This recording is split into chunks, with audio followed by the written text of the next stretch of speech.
Welcome back to the Switched On podcast. Dan here with today's signals around inspiring people to tap into their greatness.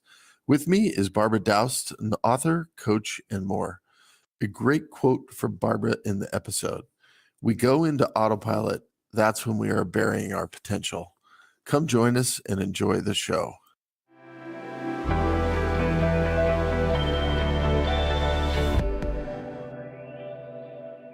Hello, everybody. Today we have Barbara Doust with us. Barbara is an acclaimed success coach, author, and inspirational speaker. Welcome, Barbara. I'm excited to have you on the show and looking forward to diving in and having you give us a little bit more about your background to start. Well, thank you for having me, Dan. It's a pleasure. Want me to share? I've got a long history. Okay. Well, give us a synopsis of that. Yeah, I've been living long enough to say that. So, but, essentially, as a success coach and author and speaker now, the last 10 years has been, focused on that part. But I did spend 30 years in the entertainment industry. So I was a director. I have my master's in directing, as well as I was an acting coach, had an acting academy. And I also worked with a lot of celebrity children on sets, on TV sets and film. Wow. And it was not until 2 months before my 25th wedding anniversary that I lost my husband to fourth stage cancer, and he was gone in 3 weeks. Wow. And it was so devastating to me because we had we had a theater company that we formed together in San Francisco. He was, building sets here in Los Angeles, where, I now live. And it was a total surprise, just, totally unexpected. And, I'll talk more about it today, but there are two ways that we change. And one of the ways is through a traumatic event. And it's a change that I wasn't expecting, and a change that capsized my world as I knew it. And as a result of that, I really went on a journey to find out, why was it so complicated to change? And it was that journey that led me to where I am today. And the other way that we change is through constant spaced repetition of a new idea that we establish, embed, implant, and just repeat, imprint on the subconscious mind over and over and over again until it becomes a part of our mechanism, until it becomes part of our electromagnetic field on a deeper emotional level. And then we finally accept it as the truth, which then creates a new belief, which then starts to create new behavior, which then starts to create a new you. So I've studied neuroscience for about 8 years now. I work with a cardiologist on brainwave entrainment as well, because I could not just accept spiritual laws, which is what I teach, right, and business concepts without understanding the science. So I'm that person who has to know, how a nanu and a quark works in order for us to create what, our results are in life. Yeah. So I've, really been on that journey of asking that question, what happened to me? Why did it happen to me? And why is change so complicated? And I also, after the loss of my husband, within a year, I found my mother-in-law dead. My father died, my best friend died, and my brother-in-law died jumping out of a plane, and his parachute didn't open. My goodness. So I was really smacked upside the head. It was like there was something I wasn't getting. Yeah. I wasn't getting. And it took quite some time to, process through that grief and loss and change. And it was through the influence of others, that I ended up in a spiritual psychology program. It was a master's program here in Los Angeles. And I had no intention of coaching. I just wanted to heal. And then I certified in a law of attraction quantum success program. And again, that wasn't to become a coach. It was to heal myself. And then I wrote a book called True Love, True Self, A Journey to Self-Love. And again, no intention of coaching. It's just that in order to certify, I had to start working with people. And when I started using and teaching what I needed to know, and started practicing for myself what I was teaching others, I was really, really good in my past at helping a whole lot of people have success, but I wasn't doing it for myself. Yeah. And then once I started to learn, how to walk my talk, essentially, right? Then, and seeing the results that other people were having and knowing that, I could do it for myself as well. That's when I met Bob Proctor in 2013 and really put the pieces together about combining business mindset and spirituality and the three planes of our personality, which I'll talk more about.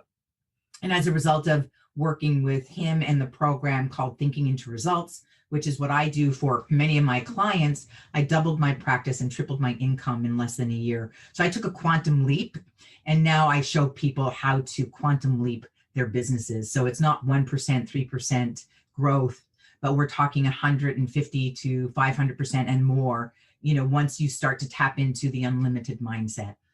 Yeah.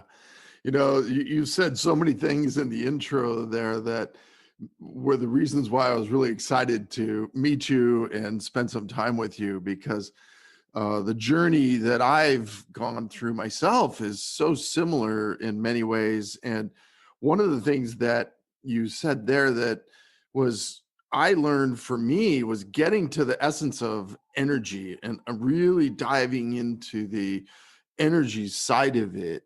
I've continued to be able to find kind of like a baseline there that allows me to experience more spiritually as I understand the connections and the energy dynamics. And so it's really fun to hear you talk from that angle, because it's one that I've really connected some of those dots as well. When Yeah, well, let me just address that quickly, because we're Sure. all vibrational beings, right? We're all energy, and everything around us is energy. And energy can't be created or destroyed. Energy is, and we've been on the model of Newtonian physics for such a long time. But with Newtonian physics, it's all about the material world. It's all about seeing, the evidence, right? Using our five physical senses versus, what we're looking at now in quantum mechanics and epigenetics is the concept of energy, and energy is invisible. Right. So they haven't put that into the equation since the 1600s. So yes, they've looked at the body as a machine, in terms of mechanics, but we change. Machines don't change. They deteriorate with age, Yeah. but, as human beings, as an energy field, and our electromagnetic energy field has more power in it than a computer or a radio tower. So, the energy that's moving and coursing through our bodies, we haven't been taught that the invisible side of success, is where the magic is. Yeah. The Man, wow, you are getting into things that I absolutely love to talk about and don't typically, get that much opportunity, because one of the courses I went and leaned on from my undergrad was a course I loved, which is thermodynamics. And thermodynamic is this, the net energy in the universe is constant, just as you said, the energy is the energy. And the second law of thermo is every time you convert energy from one form to another, there's disorder or entropy created.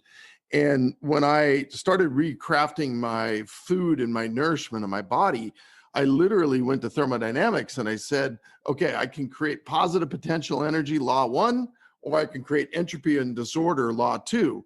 And by putting something into my machine, if it's not good stuff, it creates disorder and entropy, which leads to disease eventually.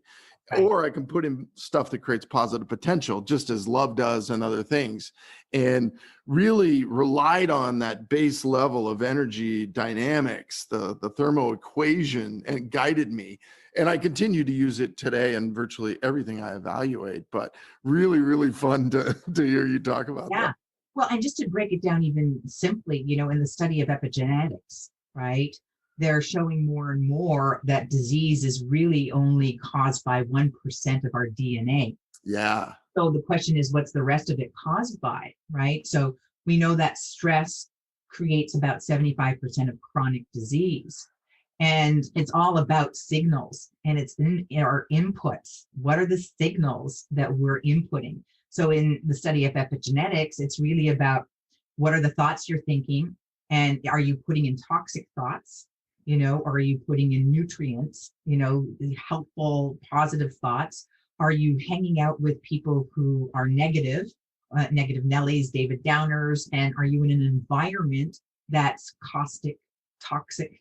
And are you also eating foods that are, again, toxic foods, right? So when you put all of those signals together, it's the inputs that are really creating the dis-ease or the disintegration. Yeah, yeah.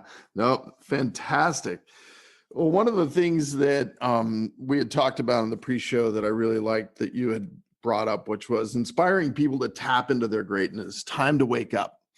And really want to hear you articulate a little bit about that statement. Well, thank you for that question, because I was talking with somebody the other day who said, "Can you elaborate on wake up?" Because most people don't even know what that means. Some people will call it a midlife crisis, even. But what I've perceived and have come to understand is that the majority of our lives, until we really wake up to our true sense, or our true essence, our true self. And in my book, I call it a journey to self-love. I didn't even know that I didn't know how to love myself until I lost my husband. It was kind of like I lost the love of my life to find out I didn't know how to love myself, because I was so codependent on him, giving me my value. And so the very first part of our lives, I believe that we're living a core identity. And that core identity is really seeking approval outside of ourselves, because we formed our belief systems from our birth to around the age of 7. We're already programmed, we're already patterned. And those beliefs are somebody else's beliefs. We're just adopting, because once I started to really understand the function of the mind, and understanding that 95%, and neuroscience is showing this today, that 95% of our behavior is controlled by the subconscious mind. And so the other 5% is our conscious mind, our logical mind. And most people think that their logical mind is really where they get to make decisions, but then they end up doing things and saying, that's not what I wanted to do. Why did I do that? Why? And I did it again. Why did I do that? Why did I do that? And that's part of the autopilot mechanism in our in our bodies and our brains. And it's really important to understand the difference between the brain and the mind, right? And the different mechanisms that are controlling our behavior. Yeah. And if we've adopted, we come into this world looking like our, grandparents and generations before us. So we're already programmed. Our DNA, the way we look, and then even, why first generation welfare becomes second generation welfare, becomes third generation welfare. It's all a part of the so-called paradigm. And the paradigm is where we get stuck on fixed ideas and beliefs. And they're, we're just little sponges, between birth and the age of 7. We don't have the ability to rationalize. So we're just accepting everything, and especially anything that's repeated over and over and over again to us. For example, you won't be successful unless you go to college. You'll never amount to anything unless you have a college degree. Right. You can't become somebody unless you're a PhD. And so if you hear that over and over and over again, every decision you make in life is going to be based on moving toward that PhD. And so it's always seeking approval outside of yourself without really, having focus on what is it that you really, really want. Yeah. And one day, let's say midlife, you wake up and go, is this my life? Is this what it's amounted to? Is this who I am? Is this what I really want? Yeah. Is this all there is? And the good news is that that's the beginning of, and you can have that kind of wake up call. It doesn't have to be midlife. You can have that sooner too. I know of 25-year-olds who wake up one day out of an alcoholic stupor and say, is this my life? And when you start probing and asking those questions, it becomes, well, what else is there? And the good news is that, we're never, the best is always yet to come. We're never too old to stop dreaming. Yeah. And most people stop dreaming. So it's become my passion to help people continue living into the spirit of life, living into the spirit of growth, living into the spirit of, being expressed. And then I call that's the core identity that starts to emerge, right? Where you stop looking at, seeking approval outside of yourself. And as you've shared with me, you start to go within and start to love yourself. And from that place, you can start serving not only yourself, but others at a much more expansive, conscious, compassionate level. Yeah. I just wrote down a quote you said there, but living into the spirit of growth is one of these amazing, eye openers I had. And this goes back to when I graduated my undergrad. I'll never forget, a statement I said to my parents, which was not a good statement, but I told them, "Oh my God, I'm so glad I'm done learning. I'm just tired. I want to get out and make money. I'm tired of studying. I'm just done with this whole thing." And I look back on it now and I'm like, oh my God, my learning hadn't even started. And Right. here I was in this mindset that I was done. Yeah. And, so I think living into this spirit of growth is, if I were to put one thing for myself over the last 7 years, is the greatest adventure I'm on now is every signal that I get, I question it and I go on a growth adventure with it. And it's become like this. It's so much fun to follow the bouncing ball of the trail of some of these things materialize. And it really is living to the spirit of growth. So I love that quote. I'm probably going to use that as the Yeah. title of Well, the episode. I said spirit of life, but I do like that spirit of growth, Mm, because the spirit of life, um, for me, and the spirit of growth is essential as well, because if we're not growing, we're disintegrating. We yeah, are either moving, towards something or we're moving away from something, right. and so the more that we don't get expressed and we start suppressing the spirit of growth, and where I look at it as the spirit of life, I pull that into just like every single moment. Are you writing a letter to somebody or an email to somebody within the spirit of life? Yeah. So that it's opening up potential. And an example for me when I really got that idea, I went on a vacation and I came home and a neighbor had planted a morning glory. And I don't know if you know that morning glories, the plant, they're like weeds and they can take Right. over trees and they kill Right. everything along the way. But they're so powerful. And my gardener said, watch out, that plant is just going to take over your trees. And I came back and it was just a week, and I went into my restroom and I opened up one of my little cupboards connected to the floor, the base, and out popped this morning glory. And it was a lime green. All the colors were like not, normal, so called.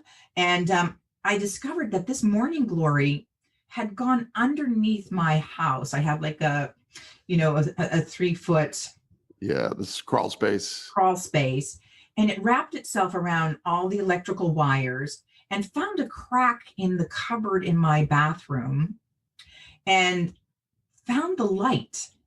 It Wow. found the light so that when I opened up my cupboard, it was like this plant that jumped out. And I was like, now that's the spirit of life. Yeah. Yeah. It's constantly seeking expansion and constantly moving toward the light. Yeah. Otherwise it's going to be buried. And so when we go into autopilot, that's when we are burying our potential. Yeah.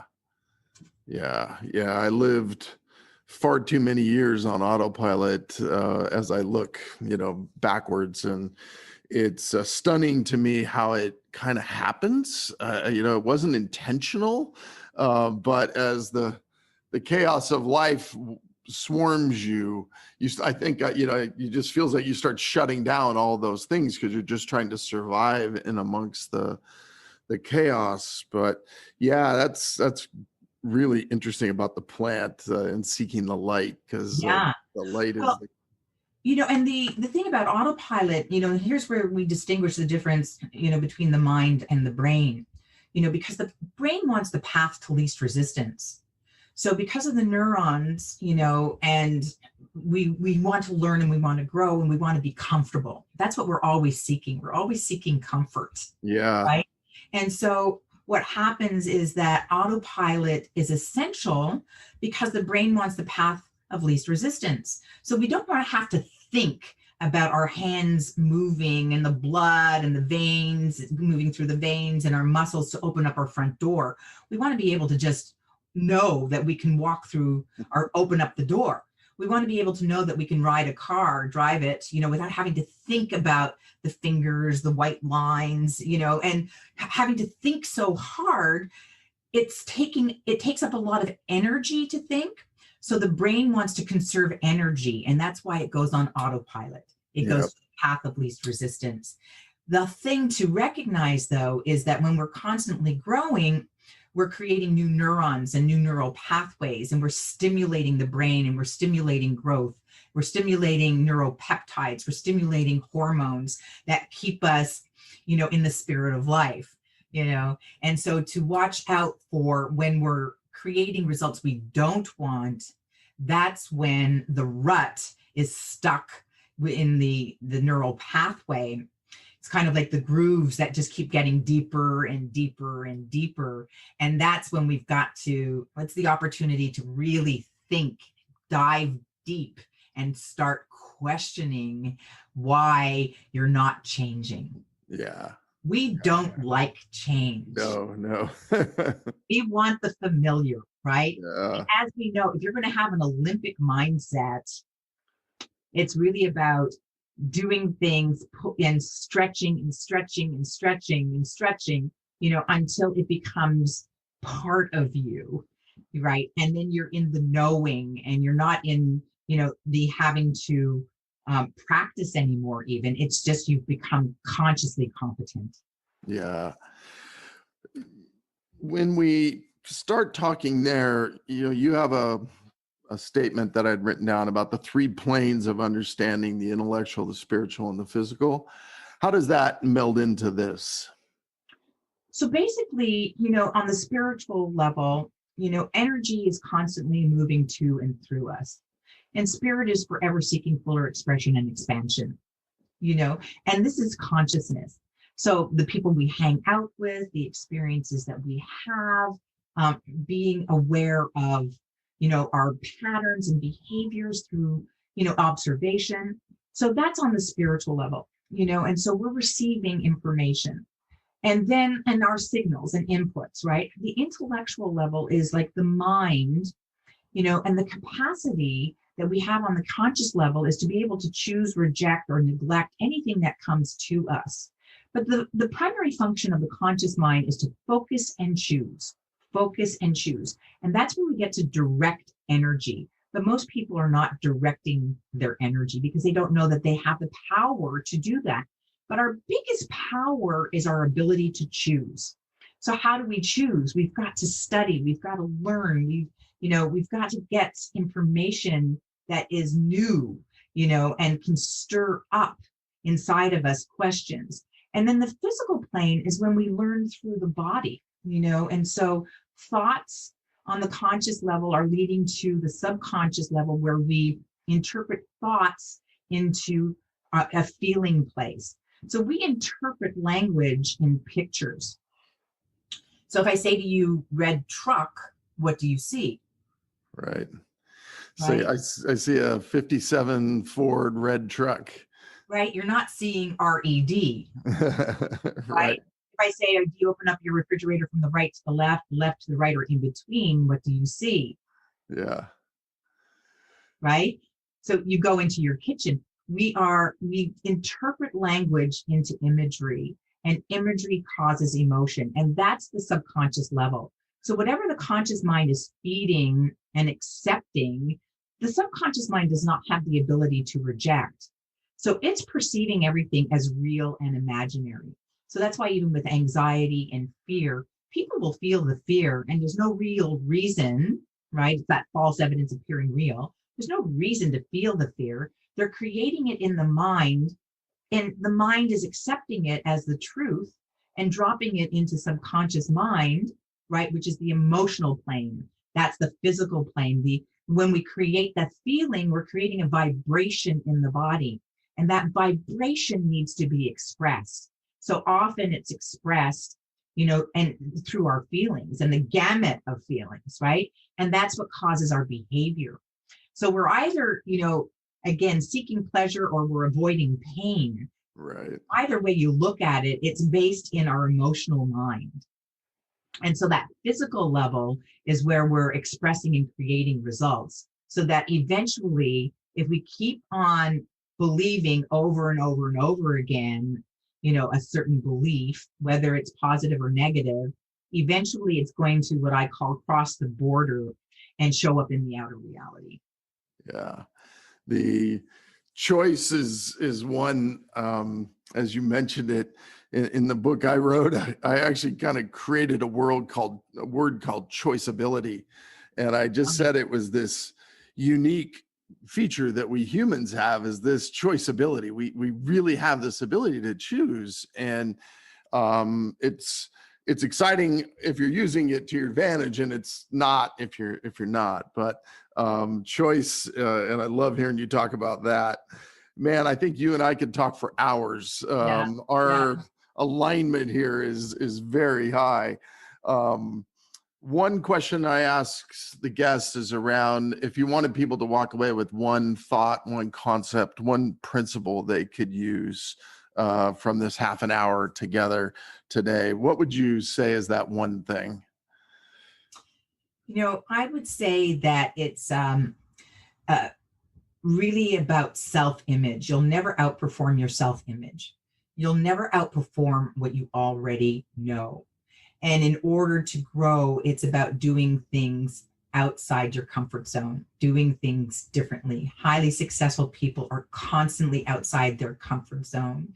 And in my program, I work with what's called a stretch goal, a worthy ideal, as Earl Nightingale would put it, so that you go after something you don't know how to do. It scares you and excites you, but you really must want it. Really want it. And I worked with a 72-year-old woman who wanted to lose weight. And I said, that's not a stretch goal. It's not something that, because when you go after something you don't know how to do, let's say climb Mount Everest, you're going to find parts of yourself that you haven't yet met. And I like to say to people, you probably don't know who you really are, and you never will until you discover those parts that you haven't yet met. Right. So how do you do that? You've got to do something differently and make sure that it excites you at the same time, that it scares you. And you'll discover along the way how to do it. Stay out of the how. You'll discover who you're becoming along the way. And I like to tell people you must pretend. To act as if is really about, can you think the thoughts? So say like who is the person who's climbed to the top of Mount Everest? What are the thoughts that they're thinking? What are the feelings that they're experiencing? What are their actions? And if you can start to live those in your daily life now, because subconscious doesn't know the difference between the past, the present, or the future. And you start being it now, playing it, put on the role, put on the character. What are the clothes that this character, write out the character and become it, and start to, and if you want to be an extremely wealthy person, start in incremental steps. Maybe buy a Gucci handbag. It's not like you have to go and, buy a trip to Bora Bora right off the bat. Start raising the frequency, because what's really going on is that the dream is up here and you're at a frequency level that doesn't match that dream. And in order to increase that frequency, it's really to be in the question of, who are you being now? And as you implement the next step and the next idea and the next growth spurt, what's the beauty of it is that the vision, the dream starts to come to you as you're moving toward it. And that's where it becomes very magical. Yeah. The next question is around cauliflower moment. And of all of my guests I've talked to so far, I'm actually most excited to hear yours, because you have dove into this limiting beliefs and all of the science around what causes us to form them, be stuck in them, and how to break free from them. So I know in there that you've had beliefs that you were attached to, that you've had to realize you changed. So I'm curious to see what you highlight as your cauliflower moment for everybody.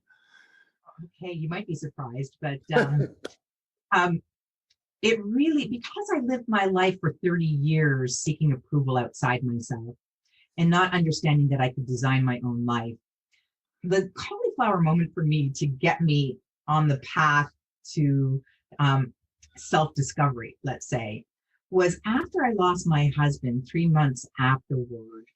I went to Sedona, and I was part of something called Sedona Soul Adventures, where this woman intuited who I needed to see, where I needed to go, from Ayurvedic medicine to astrologers to mediums, right? And she put me with this woman. And remember, I was a director for many years. So I had in my core a lot of judgment. Right. As a matter of fact, when I was in college, my directing teachers told me I wasn't critical enough. So I worked at being critical. I worked at, really trying to be judgmental. It wasn't my nature. And but I went to this woman's house, and immediately I judged because I don't eat hot dogs. I haven't eaten hot dogs since I was in my 20s. And she was steaming hot dogs, and the smell in the house was of these steamies, right? And she was steaming for her 10-year-old son. And I immediately went, oh, oh, oh, and I'm not going to get much here, is where I started. And then she, put me on a massage table, and she took me on a journey. And it was a hypnotic, transcendental type of journey where she led me through a forest, and I was like playing with Peter. In my mind, I was concocting all these ideas of I was free falling in the sky. I was playing with Peter Pan. I was like in a canoe and laughing with people. And I didn't even like canoeing. I was hiking up mountains, and I was like, she didn't even tell me these things. This is just what was coming from somewhere inside of me. Right. And it's like, I don't enjoy hiking. I'm a Cosmo kind of gal. I was like, why am I, even imagining all of this? And then about a half an hour into the session, she said to me, so what's the purpose of your life? And I said, oh dear, I don't know, because I was angry. I thought I shut down my acting academy. I shut down my private practice. I shut down my directing career. I shut it all down. And I didn't know what was next.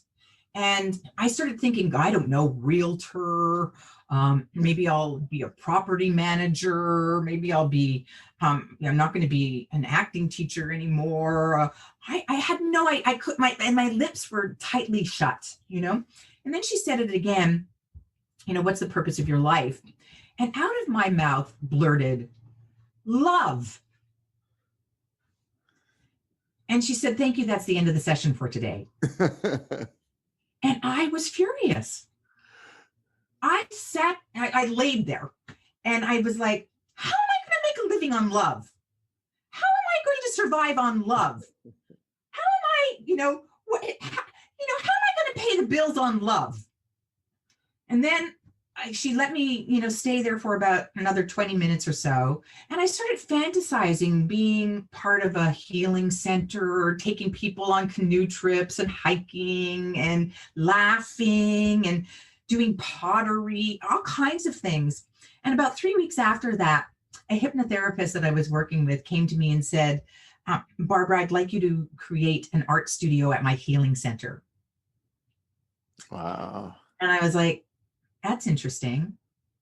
And then I wasn't, tempted until she said, and I'd like to name the studio after your late husband. And within 3 weeks of that, I had created an art studio called the Sunflower Art Studio because he loved sunflowers. And that opened up the journey to living my life more by design, coming from a place of self-love and truth. Wow, that's great. Living life by design is powerful. Yeah. Well, great. Well, listen, this has been a blast. How can people connect with you outside of this and reach out? They can always go to my website at www.barbaradoust, and that's DAOUST, thinkingintoresults.com. That's a group coaching program that I offer, as well as my email, barbara@barbaradoust.com. I also have a brainwave entrainment program at www.vibrantresults.com. And that's where I work with the cardiologist doctor, where we induce bypassing the conscious mind. So, and we get to unconscious levels, which we didn't talk about today, which is a deeper experience. And then, they can always go to my calendly.com/Barbara-64 if they want to book a discovery session. I offer a 30-minute bonus discovery session where people can talk to me about their goals and whether or not I'm a good fit to help them get there. Well, great. Well, we'll include all those in the show notes as well. And I think we're going to have another session, because I definitely would like to talk further and talk about the unconscious as well, because there's a lot to unfold there. Yeah. And one more thing I forgot to mention, with that 72-year-old woman who wanted to lose weight, the stretch goal that I got her into was that she signed up for a bodybuilding competition. Oh, wow. Wow. That's amazing. Yeah. And then she was in the gym at 5 o'clock every morning, and she can do a plank longer than her trainer now. The woman is really tough. Well, that's fantastic. All right. Well, thank you for your time. And it's great welcome. getting to know you. Thank you for inviting me, Dan. It's a pleasure.